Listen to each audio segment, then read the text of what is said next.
Hi friends, నేను మీకు ఇవాళ ఫిష్ కర్రీ ఎలా చేయాలో చూపిస్తాను. మా ఇంట్లో నేను ఎలా చేస్తానో మీకు చూపిస్తాను. ఫస్ట్ అయితే ఆయిల్ పెట్టుకొని ప్యాన్లో 1 టేబుల్ స్పూన్ మెంతులు, 1 టేబుల్ స్పూన్ జీలకర్ర, కొంచెం ఏమో లవంగాలు, కొంచెం దాల్చిన చెక్క ఇవన్నీ వేసి కొంచెం వేసుకుందాం.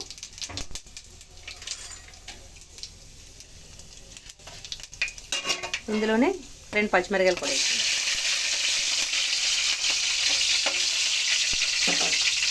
తర్వాత కొద్ది కరివేపాకు,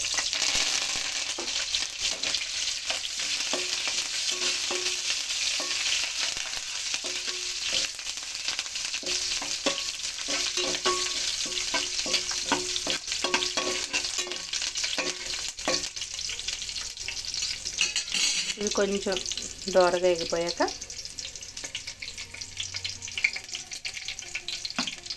ఒక 4 మీడియం సైజ్ ఆనియన్స్ తీసుకొని పేస్ట్ చేసుకోవాలి. ఇప్పుడు ఈ పేస్ట్ ఇందులో వేసేద్దాం.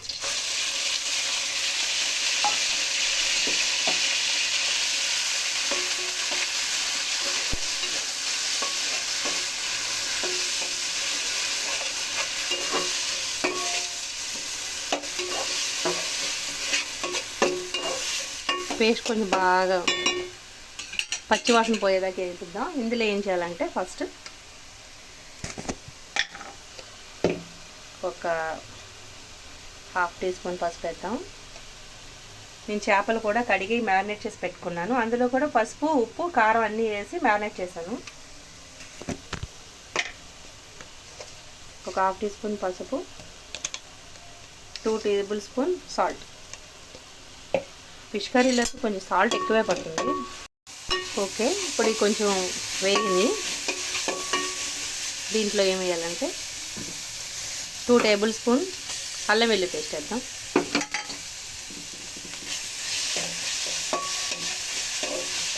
అల్లం వెల్లుల్లి పేస్ట్ కొంచెం బాగా వేగాలి.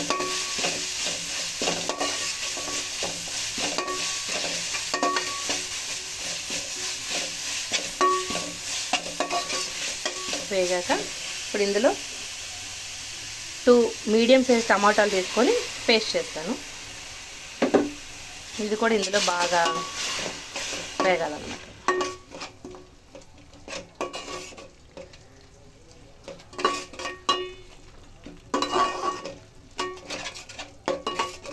ఫిష్ అయితే నేను 2 కేజీస్ తీసుకున్నాను, కానీ అందులో కొంచెం ఫ్రైకి పక్కన ఒక 6 ముక్కలు పక్కన పెట్టాను. ఎప్పుడైనా మా పిల్లలకి కొంచెం ఫ్రై చేసి పెడదామని. ఇది కొంచెం బాగా వేగాలి. మగ్గితే టమాటా పచ్చివాసన అనేది పోతుంది అన్నమాట. ఇలా మనం చింతపండు కూడా కొంచెం నానబెట్టుకొని పిసుకుందాం. ఇవి ఇప్పుడు టమాటాలు బాగా వేగిపోయినాయి.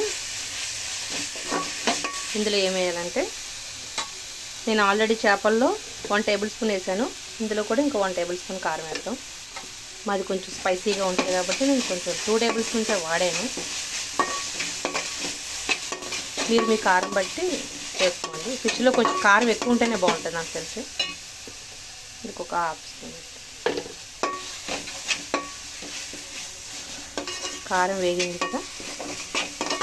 నేను హైలో పెట్టే చేస్తున్నాను బాగా. తర్వాత చింతపండు పులుసు కొంచెం మీ పులుపు తగ్గట్టు వేసుకోండి. మేము అంత పులుపు తినాం, మీడియంగా తింటాం. కొంతమంది అయితే పులుపు ఎక్కువ తింటారు. ఓకే, ఇందులో కొంచెం వాటర్ వేస్తాం.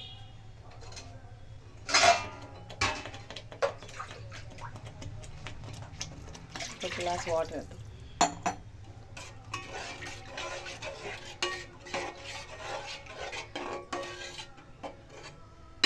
ఇది కొంచెం బాగా మరగనిద్దాం. మూత పెట్టేసుకొని నేను ఇందులో కొంచెం కొత్తిమీర వేసి కలిపి మూత పెట్టుకొని ఒక 10 నిమిషాలు బాగా మరగనిద్దాం. ఓకే, నూనె అంతా పైకి ఇలా తేలింది కదా, మరిగింది బాగా పులుసు. ఇప్పుడు మనం ఫిష్ వేసేసుకుందాం. ఫిష్ కూడా కొంచెం ఇలా పట్టుకోవాలి.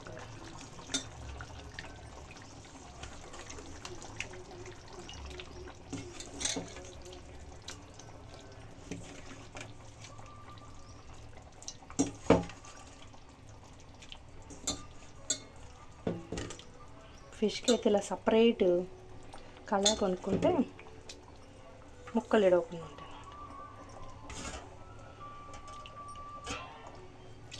ఓకే,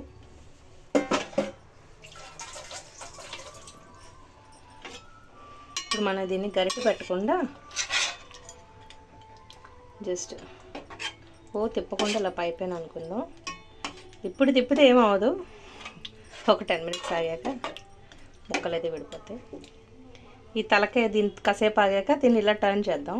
ఫస్ట్ ఒకవైపు ఉడికిపోయాక ఇంకోవైపు. పులుసులో కొంచెం అన్నీ తర్వాత ఇంకా గరిటె పెట్టకూడదు, గుడ్డతోనే తిప్పాలి.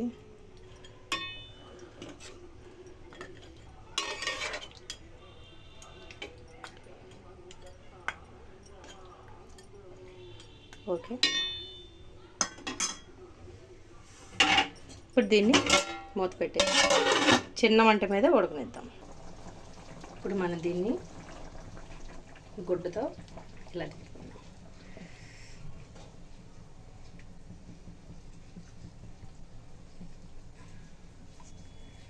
ఓకే,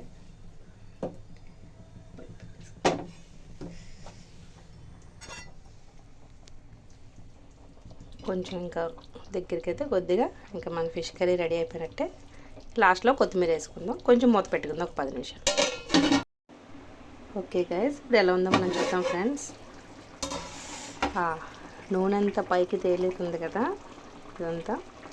ఇప్పుడు మనం ఇందాక కొత్తిమీర కొంచెం వేసుకున్నాం కాబట్టి లైట్గా వేసుకుంటే సరిపోతుంది. పులుసులో కొంచెం కొత్తిమీర వేసి మరిగితే ఆ ఫ్లేవర్ బాగుంటుంది.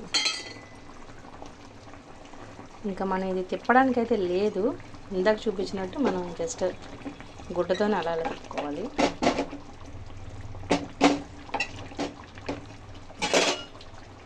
ఓకే, నేను ఉప్పు సరిపోయింది చూస్తాను. కొంచెం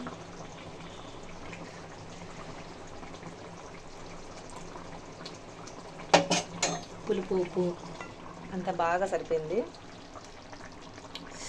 ఇప్పుడు దీన్ని కట్టేసుకొని స్టవ్ ఆఫ్ చేస్తాను. దీన్ని ఇలాగే ఒక